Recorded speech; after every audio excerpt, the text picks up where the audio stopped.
स्वागत है आपका बी न्यूज नेशन में। मैं हूं आबिद हुसैन शेख। किसानों को जल्द मिलेगा सिंचाई का पानी। डॉक्टर एमबी पाटिल का दौरा। बीजापुर जिले के तिकोटा तालुका के आसपास बाबा नगर में बनने वाले जल संग्रह केंद्र वाटर रिजर्वायर का निरीक्षण राज्य के मंत्री एमबी पाटिल ने किया। इन्होंने कहा कि तुबची बबलेश्वर सिंचाई योजना पर तेजी से काम चल रहा है। ये परियोजना उन्होंने जब 2013 से 2018 के बीच सिंचाई मंत्री थे तब शुरू की गई थी। इस योजना से लगभग 1,30,000 हेक्टेयर जमीन को 6.3 टीएमसी पानी से सिंचाई की जाएगी। इस पर लगभग 3,600 करोड़ रुपयों की लागत आ रही है। मंत्री पाटिल ने बताया कि एफआईसी का काम अब अंतिम चरण में है। अगले 6 महीनों में ये पूरा हो जाएगा। इसके बाद किसानों के खेतों में पानी पहुंचाया जाएगा। उन्होंने कहा कि ये योजना यूकेपी के तीसरे चरण का हिस्सा है, जिससे तिकोटा और सावड़गी तालुका के हजारों किसानों को फायदा होगा। डॉक्टर एमबी पाटिल ने बताया कि ये जलाशय सरकारी जमीन पर बनाया जा रहा है, जिससे जमीन अधिग्रहण पर करोड़ों रुपयों की बचत हुई है। परियोजना पूरी होने के बाद किसानों को हर मौसम में पानी की सुविधा मिलेगी, कहा जिला इंचार्ज मंत्री डॉक्टर एमबी पाटिल ने। इंದು ನಾವು ಈ ತುಬಚಿ ಬಬಲೇಶ್ವರ ಯೋಜನೆ ತಮಗೆ ಗೊತ್ತದೆ. ತುಬಚಿ ಬಬಲೇಶ್ವರ ಯೋಜನೆ ಇದು ನಾನು ಬೃಹತ್ ನೀರಾವರಿ ಸಚಿವರಾದಾಗ 2013ರಿಂದ 18 ಈ ಯೋಜನೆಗೆ ಈ ಭಾಗದ ಅತಿ ಎತ್ತರದ ಪ್ರದೇಶ ಅಂದ್ರೆ 640ಕ್ಕಿಂತ ಮೇಲ್ಪಟ್ಟಿರುವಂಥದ್ದು 678, 80ವರೆಗೆ 87ರವರೆಗೆ ಕಣ್ಮಡಿ, ಬಾಬಾನಗರ, ಬಿಜ್ಜರ್ಗಿ, ತಿಕೋಟ, ಅಳಿಗನಾಳು, ಇದು ತಿಕೋಟ ತಾಲೂಕಾ ಮತ್ತು ಸಂಪೂರ್ಣವಾಗಿ ತಿಕೋಟ ತಾಲೂಕು ಮತ್ತು ಸಾವಳಗಿ ತಾಲೂಕಾ 1,33,000 ಎಕರೆ 1,30,000 ಎಕರೆ ಸುಮಾರು 6.8 ಟಿಎಂಸಿ ನೀರು. ಅಂದ್ರೆ ಸಾವಳಗಿ ಇದಕ್ಕೆ 0.8 ಟಿಎಂಸಿ ನೀರು, 5.5 ಟಿಎಂಸಿ ನೀರು ತಿಕೋಟ ಹುಬ್ಬಳ್ಳಿ 6.3 ಟಿಎಂಸಿ ನೀರು, 6.3ರಲ್ಲಿ 5.5 ಟಿಎಂಸಿ, 5.5 ತಿಕೋಟ ಹುಬ್ಬಳ್ಳಿಗೆ, 0.8 ಟಿಎಂಸಿ ಸಾವಳಗಿ ಹುಬ್ಬಳ್ಳಿಗೆ ಮಾಡಿರುವಂತ ಯೋಜನೆ. ಇದಕ್ಕೆ 3,600 ಕೋಟಿ ರೂಪಾಯಿ 3,600 ಕೋಟಿ ರೂಪಾಯಿ ಇದಕ್ಕೆ ವೆಚ್ಚ ಮಾಡಿ ಈಗಾಗಲೇ ಎಫ್ಐಸಿ ನಡೀತಾ ಇದೆ. ಸುಮೀರ್ ಅಂತ ಹೇಳೋಂಗ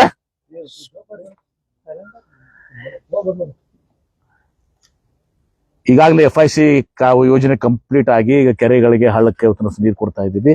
ಎಫ್ಐಸಿ ಕೂಡ ಟೆಂಡರ್ ಆಗಿ ಕೆಲಸ ನಡೀತಾ ಇದೆ. ಇನ್ನೊಂದು 6 ತಿಂಗಳಲ್ಲಿ ಬಹುಶಃ ಎಫ್ಐಸಿಗಳು ಮುಗಿದು ರೈತರ ಹೊಲಗಳಿಗೆ ನೀರು ಕೊಡ್ತೀವಿ. ಯಾಕಂದ್ರೆ ಇದು ಯುಕೆಪಿ 3ನೇ ಹಂತದಾಗ ಬರೋದಲ್ಲ. ಇದು 6.3 ಟಿಎಂಸಿ ಏನದ ನಮ್ಮ ಉಳಿತಾಯ ನೀರು ಮತ್ತು ಗೋದಾವರಿ ಪಲಾವರಂ ಬೇಸಿನ್ ಇರುವಂತಹ ಉಳಿತಾಯದ ನೀರನ್ನ ಬಳಸ್ಕೊಂಡು ಅಲೋಕೇಶನ್ ಮಾಡಿರುವಂತ ನೀರಿದು. ಹೀಗಾಗಿ ಯಾವ ಮುಳವಾಡಕ್ಕೆ ಮತ್ತು ಏನು ಯುಕೆಪಿ ಹಂತ 3ಕ್ಕೆ ಏನು ರೆಸ್ಟ್ರಿಕ್ಷನ್ ಇದೆ, ನೋಟಿಫಿಕೇಶನ್ ಆದ್ಮೇಲೆ ನಾವು ಬಳಸಬೇಕು ಅನ್ನೋದು ಅಂತ ಯಾವುದೂ ಕೂಡ ನಿರ್ಬಂಧನೆ ಇಲ್ಲಿ ಇಲ್ಲ. ಇದನ್ನ ನಾವು ಎಫ್ಐಸಿಗೆ ಕುತ್ತುನುಸ ನೀರನ್ನು ಕೊಡ್ಲಿಕ್ಕೆ ನಾವು ಅದನ್ನ ಕೊಡುವಂತ ಸಾಧ್ಯಗಳು ಇದೆ. ಆ ಕೆಲಸ ಈಗಾಗಲೇ ಮಾಡ್ತೀವಿ. ಈಗಾಗಲೇ ಜನ ಖುಷಿದಿಂದಿದ್ದಾರೆ. ಅವ್ರಿಗೇನು ಬಾವಿಗಳಿಗೆ, ಬೋರ್ವೆಲ್ಗಳ ಅಂತರ್ಜಲಕ್ಕೆ ನೀರು ಬಂದಿದೆ, ಕೆರೆಗಳನ್ನ ಹಳ್ಳಕ್ಕೆ ನೀರು ಕೊಡ್ತಾ ಇದೀವಿ. ಆದ್ರೆ ಒಂದು ಸಮಸ್ಯೆ ನಮಗೆ ಕಾಡ್ತಾ ಇತ್ತು. 5.5 ಟಿಎಂಸಿ ನಮ್ಗೆ ಇದ್ರೂ ಕೂಡ 6.3 ಟಿಎಂಸಿ ಒಟ್ಟು 5 ಇದ್ರೂ ಕೂಡ ನಮ್ಗೇನಾಗಿದೆ, ಮಳೆಗಾಲದಲ್ಲಿ ಮಾತ್ರ ಇದನ್ನ ನೀರನ್ನ ನಾವು ಲಿಫ್ಟ್ ಮಾಡ್ಕೊಂಡು ಈ ಎಲ್ಲ ಇದಕ್ಕೆ ನೀರು ಕೊಡ್ತಾ ಇದ್ದೀವಿ, ಖರೀಫ್ ಕೊಡ್ತಾ ಇದೀವಿ.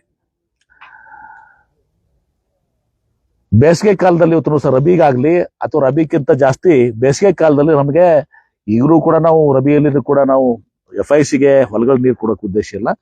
ರಬಿಯಲ್ಲಿ ನಮಗೆ ಈ ಕೆರೆಗಳನ್ನ ಮತ್ತು ಹಳ್ಳಕ್ಕೆ ನೀರು ಕೊಡ್ಲಿಕ್ಕೆ ದಿವಸ ನಾವು ಆ ಒಂದು ಪ್ಲಾನ್ ಅನ್ನು ಹಾಕೊಂಡು ಈ ಯುಟಿಲೈಸೇಷನ್ ಇಷ್ಟೆಲ್ಲ ಇನ್ಫ್ರಾಸ್ಟ್ರಕ್ಚರು 6.3 ಟಿಎಂಸಿ ನೀರು 3,600 ಕೋಟಿ ರೂಪಾಯಿ ನಾವು ಖರ್ಚು ಮಾಡಿದ್ದೀವಿ. 1,30,000 ಎಕರೆ ಸೇರುವಾಗುವಂತಹದ್ದು ಮತ್ತು ನೀರಿನ ಬಳಕೆ ಮಾಡ್ಲಿಕ್ಕೆ ಸಾಧ್ಯ ಆಗಿದ್ದನ್ನ ಇದನ್ನ ಮ್ಯಾಕ್ಸಿಮಮ್ ಯುಟಿಲೈಸೇಷನ್ ಹೆಂಗೆ ಮಾಡಬೇಕು ಅಂತ ಹೇಳಿ ನಾವು ವಿಚಾರ ಮಾಡಿ ಮಳೆಗಾಲದಲ್ಲಿ ಏನು ಫ್ಲೋ ಇರ್ತದೆ ಆ ಸಂದರ್ಭದಲ್ಲಿ ನಾವು, ಯಾಕಂದ್ರೆ ಈಗಾಗಲೇ ನಾವು ಬರೀ ಕೇವಲ 2 ಟಿಎಂಸಿ ಅಷ್ಟು ನೀರು ಯೂಸ್ ಮಾಡ್ತಾ ಇದೀವಿ. ಈ ಎಲ್ಲಾ ಕೆರೆಗಳಿಗೆ ತುಬಚಿ ಬಬಲೇಶ್ವರ ನೀರು ಕೊಡ್ತಾ ಇದೀವಿ. ಎಫ್ಐಸಿ ಆದ್ಮೇಲೆ ಬಹುಶಃ ಒಂದು 3 ಟಿಎಂಸಿ ವರೆಗೆ ಹೋಗ್ಬೋದು, ಮ್ಯಾಕ್ಸಿಮಮ್ 3 ಟಿಎಂಸಿ ಹೋಗ್ಬೋದು. ಇನ್ನೂ 2.5 ಟಿಎಂಸಿ 3 ಟಿಎಂಸಿ ನಮಗೆ ನೀರು ಉಳಿತದೆ. ಹಾಗಾಗಿ ನಾವು ಮಳೆಗಾಲದಲ್ಲಿ ಅದನ್ನ ನೀರನ್ನ ನಾವು ಲಿಫ್ಟ್ ಮಾಡ್ಕೊಂಡು ತಂದು ಈ ಒಂದು ಶೇಖರಣೆ ಇಲ್ಲಿ ಏನೇನು ನಾವು ನೋಡಿದಿರಿ ಈಗ ತೋರಿಸಿದೀವಿ, ಇದು ಸುಮಾರು 500 ಎಕರೆಗಿಂತ ಜಾಸ್ತಿ ಸರ್ಕಾರಿ ಜಮೀನಿದೆ. ಇಲ್ಲಿ ಲ್ಯಾಂಡ್ ಎಕ್ವಿಷನ್ ಕಾಸ್ಟ್ ಬರಲ್ಲ. ಲ್ಯಾಂಡ್ ಎಕ್ವಿಷನ್ ಹೋಗಿದ್ರೆ ಇಲ್ಲಿ 35-40 ಲಕ್ಷ ರೂಪಾಯಿ ಆಗಿದೆ ಇವತ್ತು ದಿವಸ. ಇಲ್ಲಿ 35-40 ಲಕ್ಷ ರೂಪಾಯಿ ಇವತ್ತು ದಿವಸ ಭೂಮಿ ಕಿಮ್ಮತ್ತಾಗಿದೆ. ಸುಮಾರು 700-800 ಕೋಟಿ ರೂಪಾಯಿ ಲ್ಯಾಂಡ್ ಎಕ್ವಿಷನ್ಗೆ ಬೇಕಾಗ್ತಿತ್ತು. ಅದು ಒಂದು ಒಳ್ಳೆ ಉಳಿತಾಯ. ಮತ್ತೆ ನಾವು ಗಮನಿಸಿದ್ರಿ, ಇದು ನ್ಯಾಚುರಲ್ ಸೈಟ್ ಅದಾಗ, ಅಂದ್ರೆ ಒಂದು ಏನು ಸರ್ ರಿಜ್ಜು ಗಾರ್ಜ್ ಅಂತಿರಲ್ಲ, ಗಾರ್ಜ್ ಅಂತೀವಿ. ನ್ಯಾಚುರಲ್ ಆಗಿ ಒಂದು ರಿಸರ್ವ್ ಬೇಕಾಗಿದ್ದಂತ ಒಂದು ದೊಡ್ಡ ಏರಿಯಾ, ತೆಗ್ಗು ಪ್ರದೇಶದ ಏರಿಯಾ ಇದೆ. ಅದರಲ್ಲಿನೂ ಕೂಡ 200-300 ಕೋಟಿ ರೂಪಾಯಿ ನಮ್ಗೆ ಸೇವ್ ಆಗ್ತದೆ. ಇಲ್ಲಕಂದ್ರೆ ನಾರ್ಮಲ್ ಇದ್ದದನ್ನ ನಾವು ಹಡ್ಡಿ ತೆಗೆದು ಮಾಡ್ಬೇಕಾದಾಗ ಬಹಳ ಕಷ್ಟ ಆಗ್ತಿತ್ತು. ಈಗ ಅಲ್ಲಲ್ಲಿ ಮಾಡಿ ಎಲ್ಲ ಮಾಡ್ಬೇಕಂದ್ರೆ ಇದು ಒಂದು ಏನು ಜಲ ಸಂಗ್ರಹಾಲಯ ಅದ, ಕೆರೆಯಲ್ಲ, ಇದು ಒಂದು ಜಲ ಸಂಗ್ರಹಾಲಯ, ರಿಸರ್ವಾಯರ್. ಇವತ್ತು ಹೆಂಗೆ ನಾವು ಆಲ್ಮಟ್ಟಿ ನಂತರ ನಮ್ಮ ಇದಲ್ಲ ನಾರಾಯಣಪುರ ಏನ್ರಿ ಡ್ಯಾಮ್ ಅಂತೀವಿ ನಾವು, ಜಲ ಸಂಗ್ರಹಾಲಯ ಅದು. ಇದು 0.8 TMC ಅಷ್ಟು ಜಲ ಸಂಗ್ರಹಾಲಯ. 8.8 TMC ಆದ್ರೂ ನಾವು ಸರ್ಕ್ಯುಲೇಟರಿ ಸಿಸ್ಟಮ್ ನಲ್ಲಿ 1 TMC ಅಷ್ಟು ನೀರು ಯೂಸ್ ಮಾಡ್ಬೋದು ನಾವು. ಹೆಂಗೆ UKP ನಾವು ಆಲ್ಮಟ್ಟಿ ಡ್ಯಾಮ್ ಅನ್ನ 519ರಿಂದ 524 ಏರಿಸ್ತೀವಿ. ಅವಾಗ 100 TMC ಶೇಖರಣೆ ಮಾಡ್ತೀವಿ, 130 ಅಲ್ಲ, 100 TMC ಶೇಖರಣೆ ಮಾಡಿ ಅದು ನೀರು ಸರ್ಕ್ಯುಲೇಷನ್ ನಲ್ಲಿ ಇರ್ತದೆ. ಆ ಸರ್ಕ್ಯುಲೇಷನ್ 130 TMC. ಹಂಗೆ 0.8 TMC ಅಂದ್ರೂ ಕೂಡ 1 TMC ಅಷ್ಟು ನೀರು ನಾವು ಇದು ಮಾಡ್ಕೊಳ್ಳುವಂತದ್ದಿದೆ. ಹೀಗಾಗಿ ಇದು ಬಹಳ ಮಹತ್ವಾಕಾಂಕ್ಷಿ ಯೋಜನೆ. ಈಗಾಗಲೇ ನಾನು ಮುಖ್ಯಮಂತ್ರಿಗಳಿಗೆ ಇದನ್ನ ಮಂದಟ್ಟು ಮಾಡಿಕೊಟ್ಟಿದ್ದೀನಿ, ಉಪಮುಖ್ಯಮಂತ್ರಿಗಳಿಗೂ ಮಂದಟ್ಟು ಮಾಡಿಕೊಟ್ಟಿದ್ದೀನಿ. ಈ ಮುಂದಿನ ಬಜೆಟ್ ನಲ್ಲಿ ಇದನ್ನ ತೆಗೆದುಕೊಳ್ಳಕ್ಕೆ ಅವರು ಸೂಚನೆಯನ್ನು ಕೊಟ್ಟಿದ್ದಾರೆ. ಅದಕ್ಕಿಂತ ಮುಂಚಿತವಾಗಿ ಇವತ್ತು ನಾವು ಇಲ್ಲಿ ಭೇಟಿ ಕೊಟ್ಟಿರುವಂತಹದ್ದು ನಮ್ಮ ಚೀಫ್ ಇಂಜಿನಿಯರು ಮತ್ತು ಹುಗ್ಗಿಯವರು, ಆಮೇಲೆ ನಮ್ಮ ಎಕ್ಸಿಕ್ಯೂಟಿವ್ ಇಂಜಿನಿಯರು ಎಲ್ಲರೂ ಕೂಡ ಇವತ್ತು ದಿವಸ, ನಮ್ಮ ಸೋಮನಾಥ್ ಸಾಕು ಅವರು ಎಲ್ಲರೂ ಕೂಡ ಇವತ್ತು ದಿವಸ ರೈತ ಮುಖಂಡರು ಎಲ್ಲ ಇದ್ದಾರೆ. ಅವರು ಕೂಡ ಇಂಜಿನಿಯರಿಂಗ್ ಎಟ್ಟದ್ರ ಅಟ್ ಎಕ್ಸ್ಪರ್ಟೈಸ್ ಅವರು ಕೂಡ ಇದ್ದಾರೆ, ಅವರೆಲ್ಲರೂ ಕೂಡ. ಸೊ ಇಲ್ಲಿ ಬಂದಿರುವಂತಹದ್ದು ನಾವು ಇದನ್ನ DPR ಮಾಡ್ಬೇಕಾಗಿದೆ. ಈಗ DPR ಮಾಡೋಕ್ಕಿಂತ ಮುಂಚೆ ಡಿಟೇಲ್ ಪ್ರಾಜೆಕ್ಟ್ ರಿಪೋರ್ಟ್ಗೆ ನಾವು ಇದನ್ನ ಟೆಂಡರ್ ಕರಿತಾ ಇದೀವಿ. ಈಗ ಟೆಂಡರ್ ಕರಿತಾ ಇದೀವಿ. ಆ ಟೆಂಡರ್ ಸಂದರ್ಭದಲ್ಲಿ ನಾವು ಏನೇನು ವ್ಯಾಪ್ತಿ ಕೊಡಬೇಕು, ಯಾವ ರೀತಿ ಕೊಡ್ಬೇಕು. ಈಗ ಇಲ್ಲಿ ಬಂದಾಗ ತಾವು ನೋಡಿದಿರಿ, ನಮ್ಮ ಸೋಮನಾಥ್ ಸರ್ಕಾರದ ಒಂದು Y ಜಂಕ್ಷನ್ ಏನು ಕೊಡ್ಬೇಕಂತ ಐತಿ. ನಮ್ಮ ಇವರು ಅಂಬಣ್ಣ ಅವ್ರದ್ದು ಇಂಜಿನಿಯರ್ ಅವರು DC2 ಅಂತ ಐತಿ. ಅದು ಯಾವುದೂ ಕೂಡ ಎರಡೂ ನಾವು ತೆರಳಿ ಇಟ್ಕೋತೀವಿ. ಫಿಸಿಬಿಲಿಟಿ ಚೀಫ್ ಇಂಜಿನಿಯರ್ ಅದನ್ನ ನೇತೃತ್ವ ವಹಿಸ್ಕೋತಾರೆ. ಯಾಕಂದ್ರೆ ಸರ್ಕಾರ ಇದನ್ನ ಕ್ರಮಕ್ಕೆ ಕೊಡ್ಬೇಕಾಗ್ತದೆ. ಹುಗ್ಗಿ ಅವರು ಅಸಿಸ್ಟ್ ಮಾಡಾಕಿದ್ದಾರೆ, ಗಲಗಲಿ ಸರ್ ಅಸಿಸ್ಟ್ ಮಾಡಾಕಿದ್ದಾರೆ, ಇಲ್ಲಿ ಎಕ್ಸಿಕ್ಯೂಟಿವ್ ಇಂಜಿನಿಯರ್ ಕೂಡ ಇಲ್ಲೇ ಇದ್ದಾರೆ. ನಮ್ಮೆಲ್ಲರೂ ಕೂಡ ನಾವು ಕೂಡ್ಕೊಂಡು ಇದನ್ನ ಒಂದು ರಿಸರ್ವಾಯರ್, ಈ ರಿಸರ್ವಾಯರ್ ಕೆಪಾಸಿಟಿ ಅಂದ್ರ ನಿಮ್ ಮಮದಾಪುರ ಮತ್ತು ಬೂತ್ನಾಳ್ ಕೆರೆ ಅದಾವಲ್ಲ, ಅವು 2 ಕೆರೆ ಕುಡಿಸಿದ್ರೆ ಡಬಲ್ 0.1 TMC ನೀರು ಅಂತ ಗೊತ್ತೈತಿ ನಿಮ್ಗೆ. ಹೇಳ್ರಪ್ಪ, 1 TMC ನೀರು ಅಂದ್ರೆ 1,000 ಮೀಟರ್ ಉದ್ದ, ಅಗಲ, ಎತ್ತರ, 1 ಕಿಲೋಮೀಟರ್ ಉದ್ದ, 1 ಕಿಲೋಮೀಟರ್ ಗುಮ್ಮ, ಅಗಲ, 1 ಕಿಲೋಮೀಟರ್ ಎತ್ತರ ಎತ್ತರ ಗುಮ್ಮ. ಅವೆಲ್ಲ ಅರ್ಥ ಆಗಂಗಿಲ್ಲ ಸಾಹೇಬ್ರ. ಇವೆಲ್ಲ ನಿಮ್ದು ಟೆಕ್ನಿಕಲ್ ಇಂಜಿನಿಯರಿಂಗ್. ನಾವು ನಮ್ದು ಬರೋಬ್ಬರ್ 1 ಕಿಲೋಮೀಟರ್ ಉದ್ದ, 1 ಕಿಲೋಮೀಟರ್ ಆಳ, 1 ಕಿಲೋಮೀಟರ್ ಅಗಲ. ನಮ್ದು ಸ್ವಲ್ಪ ಆಡು ಭಾಷೆದಾಗ ಹೇಳ್ಬೇಕಾಗ್ತದೆ, ಜವಾರಿ ಭಾಷೆದಾಗ. ಒಂದ್ ಕಾಲಕ್ಕೆ ಆಗೋದಿಲ್ಲ ಅಂತಕ್ಕಂಥ ವಿಚಾರ ಹಿಂದೆ ಅದು ಯಾಕೆ ಅಂದ್ರ ನೋಡಿ, ಎಲ್ಲದ್ರ ಹಿಂದೆ ಸಿದ್ದೇಶ್ವರ ಮಹಾಸ್ವಾಮೀಜಿಯವರು ನಾನು ಇವತ್ತು ಸ್ಮರಣೆ ಮಾಡ್ಬೇಕಾಗ್ತದೆ. ನನಗೆ 25-30 ವರ್ಷ ಹಿಂದೆ ತಿಕೋಟದ ಒಂದು ಕಾರ್ಯಕ್ರಮದಲ್ಲಿ ಹೇಳಿದ್ರು, MB ಪಾಟ್ರ ಒಳ್ಳೆ ಭೂಮಿ ಐತಿ, ಒಳ್ಳೆ ಬಿಸಿಲು ಕೊಟ್ಟನ್ ದೇವ್ರು. ಒಳ್ಳೆ ಬಿಸಿಲು, ಕೆಟ್ಟ ಬಿಸಿಲಲ್ಲ, ಒಳ್ಳೆ ಬಿಸಿಲು ಕೊಟ್ಟನ್ ದೇವ್ರು ಏನ್ರಿ.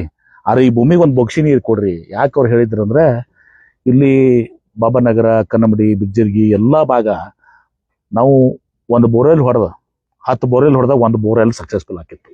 2 ಇಂಚ್ ಅದು. ಆ 2 ಇಂಚ್ ಬೋರ್ವೆಲ್ ತಗೊಂಡು ಡ್ರಿಪ್ ಮಾಡಿ ಒಂದು ಹೊಸ ದ್ರಾಕ್ಷಿ, ಐತಿಹಾಸಿಕ ಭಾರತ ದೇಶದಲ್ಲಿ ಪ್ರಸಿದ್ಧವಾದಂತ ದ್ರಾಕ್ಷಿಯನ್ನು ಬೆಳಿತಿದ್ರು, ದಾಳಿಂಬ್ರೆಯನ್ನು ಬೆಳಿತಿದ್ರು. ಹೀಗಾಗಿ ಅವರ ಮಾದಾಸೆ ಏನಾಗಿತ್ತು ಅಂದ್ರೆ ಇದು ಬೊಗ್ಸಿ ನೀರು. ಆದ್ರೆ ನಮ್ಗೆ ಇದು ಕಷ್ಟ ಸಾಧ್ಯ, ಅಸಾಧ್ಯದ ಕೆಲಸ ಆಗಿತ್ತು. ಯಾಕೆ ಅಸಾಧ್ಯದ ಕೆಲಸ ಅಂದ್ರೆ, ಇದು ನಮ್ಮ ಯಾವುದೂ ಯೋಜನೆ UKP 3ನೇ ಹಂತದಲ್ಲ, ಕೃಷ್ಣ ನಾಯ್ದರ್ನ ತೀರ್ಪು 2 ಏನು ಬಂತು, ಬ್ರಿಜೇಶ್ ಕುಮಾರ್ ತೀರ್ಪಿನಲ್ಲಿ ಇದು ಯಾವುದು ಇದು ಇರಲಿಲ್ಲ. ಯಾಕಂದ್ರೆ ಯಾಕೆ ಇರಲಿಲ್ಲ ಅಂದ್ರೆ ಕಾರಣನೂ ಕೂಡ ಇದೆ. 640 ಮೀಟರ್ ಮೇಲೆ ಇರ್ತಕ್ಕಂಥದ್ದು, ಅದು 640ಕ್ಕೆ ಮುಗಿದು ಬಿಡುತ್ತೆ. ಮುಳವಾಡಿ ಹತ್ತು ನೀರಾವರಿ ಅಂದಲ್ಲ, 646 ಅಲ್ಲಿಗೆ ಮುಗಿದುತ್ತದೆ. ಇದು ಬಾಬಾನಗರ, ಬಿಜ್ಜರ್ಗಿ, ಕನ್ನಂಬಡಿ, ತಿಕೋಟ ಇದೆಲ್ಲ ಅತಿ ಎತ್ತರ ಪ್ರದೇಶ. ಇದು ಬಿಜಾಪುರ ಜಿಲ್ಲೆಯ ಗುಡ್ಡ ಪ್ರದೇಶ. ಇದು 678 ಅಲ್ಲ ಎಷ್ಟು ಇದು ಕನ್ನಂಬಡಿ ಸೋಮನಸಕರ 682 ಅಂದ್ರೆ ಮುಳವಾಡೆ ಹತ್ತಿರ 42 ಮೀಟರ್ ಹೆಚ್ಚಿಗೆ ಇರುವಂತದ್ದು. ಈಗಿದ್ದು ಅಸಾಧ್ಯದ ಮಾತಿತ್ತು. ಅದೇನೋ ಒಂದು ಸಿದ್ದೇಶ್ವರ ಮಹಾಸ್ವಾಮೀಜಿಯವರ ಪ್ರೇರಣೆ, ಅವರ ಆಶೀರ್ವಾದ, ನನ್ನ ತಂದೆಯವರ ಆಶೀರ್ವಾದ, ಎಲ್ಲರ ಆಶೀರ್ವಾದ, ಇವತ್ತು ದಿವಸ ದೇವರ ಆಶೀರ್ವಾದ, ಇದರಿಂದ ಇದೇನೋ ಅಸಾಧ್ಯವಾಗಿದ್ದು ಸಾಧ್ಯ ಆಗಿದೆ. ಆ ಬೊಗ್ಸಿ ನೀರು ಇವತ್ತು ದಿವಸ ಸಾಧ್ಯ ಆಗಿದೆ. ಸಿದ್ದೇಶ್ವರ ಮಹಾಸ್ವಾಮೀಜಿಯವರು ಏನು ಬೊಗ್ಸಿ ನೀರು ಕೊಡಿರಲಿಲ್ಲ, ಬೊಗ್ಸಿ ನೀರು ಇವತ್ತು ದಿವಸ ಸಾಧ್ಯ ಆಗಿದೆ. ಇದನ್ನ ಇನ್ನಷ್ಟು ನಾವು ಇಂಪ್ರೂವ್ಮೆಂಟ್, ಯಾಕಂದ್ರೆ 5 TMC ಅಷ್ಟು ನಾವು ನೀರನ್ನ ನಮಗೆ ಅಲೋಕೇಶನ್ ಇದ್ರೂ ಕೂಡ ಅದನ್ನ ಯುಟಿಲೈಸ್ ಮಾಡ್ಕೊಳ್ಳಕ್ಕೆ ಸಾಧ್ಯ ಆಗ್ತಿರ್ಲಿಲ್ಲ. ಅದಕ್ಕಾಗಿ ಈ ಒಂದು ವಿಚಾರ ಮಾಡಿ, ಮತ್ತು ನಮ್ಗೆ ಏನ್ ತೊಂದರೆ ಆಗಿತ್ತು ಅಂದ್ರೆ ಬೇಸಿಗೆಗಾಲಿ ರೈತರು ಬಿಡೋದಲ್ಲ. ಕೌಟಿಗಿದಾಗ ಏನ್ ಜಾಕ್ವೆಲ್ ಐತೆ ನಮ್ದು, ಆ ಜಾಕ್ವೆಲ್ ಅಲ್ಲಿ ರೈತರು ಅವಾಗ ಇಲ್ಲ, ನೀವು ನೀರು ತಗೊಂಡ್ ಹೋಗ್ಬಿಟ್ರೆ ನಮ್ ನೀರು ಹೊಳ್ಯಾಗ ನೀರ್ ಕಡಿಮೆ ಆಕತಿ, ಅದಾಗ ನೀರ್ ಕಡಿಮೆ ಆಕತಿ, ನಮಗ್ ಮುಂದೆ ತೊಂದರೆ ಆಕತ್, ನೀರ್ ಬೇಕು ಅಂತೇಳಿ ಒಂದು ಸಂಘರ್ಷನೂ ಕೂಡ ಇತ್ತದು. ಪ್ರತಿ ಸಲ ಅವ್ರು ನಮ್ಗೆ ಆಡ್ ಆಗ್ತಿದ್ರು. ನಾವು ಹೋಗಿ ಪೊಲೀಸ್ ಕರ್ಕೊಂಡು ಹೋಗೋದು, ಇದು ಮಾಡೋದು, ಇಲಾಖೆಯವ್ರು ಹೋಗೋದು, ಜಗ ತಗೋದು, ಮಾಡ್ಕೊಳ್ಳೋದು ಇದಾಗಿತ್ತು.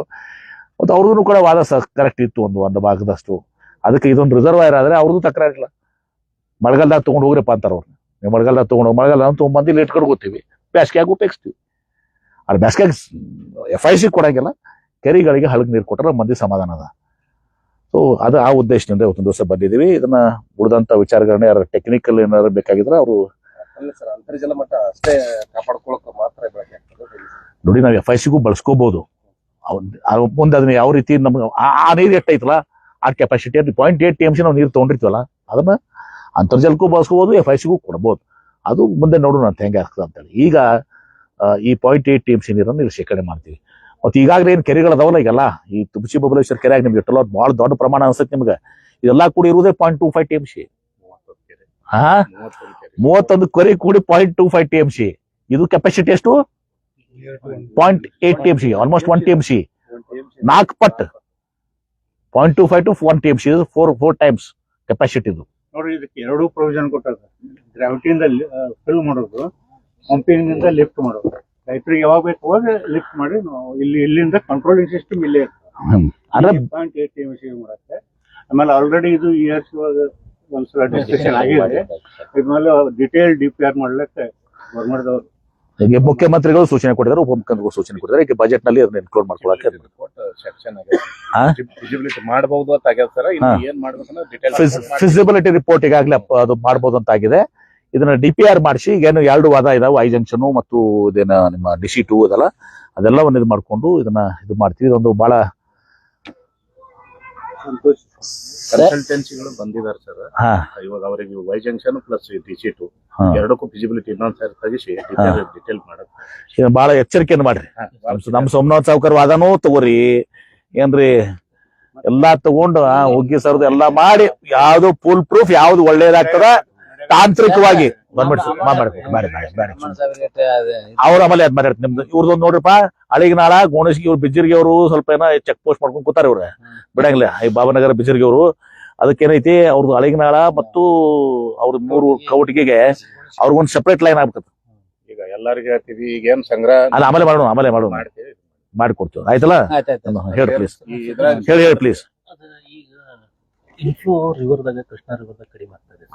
ಅದಕ್ಕೆ ನದಿ ಹರಿವು ನಮ್ಗೆ ಅಲ್ಲಿ ಮಾಡ್ಬಿಡಲ್ರಿ. ನದಿ ಹರ್ಲಿಕ್ಕತ್ತದ, ನಮ್ ಏರಿಯಾಕ್ ಒಂದ್ ರೌಂಡ್ ನೀರ್ ಕೊಡ್ಬೇಕಂತ. ಅದು ಬೇರೆ ಬಿಡ್ರಿ.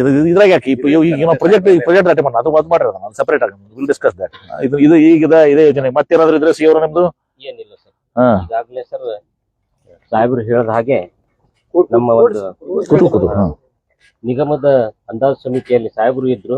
ಈ ಪ್ರಾಜೆಕ್ಟ್ ಕುರಿತಾಗಿ ನಾವು ಫಿಸಿಬಿಲಿಟಿ ರಿಪೋರ್ಟ್ ಅನ್ನು ಇಟ್ಟಿದ್ದೀವಿ. ಒಂದ್ಸಲ ಡಿಸ್ಕಷನ್ ಆಗಿದೆ.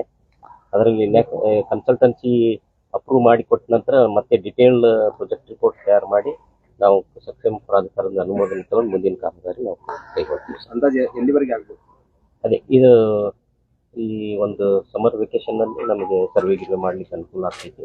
ಪೂರ್ತಿ 550 ಎಕರೆ ಕ್ಷೇತ್ರವನ್ನು ನಾವು ಸರ್ವೇಕರಣ ಮಾಡಿ ಯಾವ್ದು ಫಿಸಿಬಿಲಿಟಿ ಇದೆ ಅನುಮೋದನೆ ತಗೊಂಡು ಮುಂದಿನ ಆಮೇಲೆ ಸರ್ವೆ ಬಾಳ ಡಿಟೇಲ್ಡ್ ಮಾಡ್ಬೇಕು. ಟೋಪೋ ಶೀಟ್ ಮ್ಯಾಗ ಮಾಡಿದ್ದು ಅವೆಲ್ಲ 0.5 ಮೀಟರ್ ಕೌಂಟರ್ ಇಂಟರ್ವಲ್ ಇಟ್ಕೊಂಡು ನಾವು ಸರ್ವೆ ಮಾಡ್ಬೇಕು. ಸ್ವಲ್ಪ ಟೈಮ್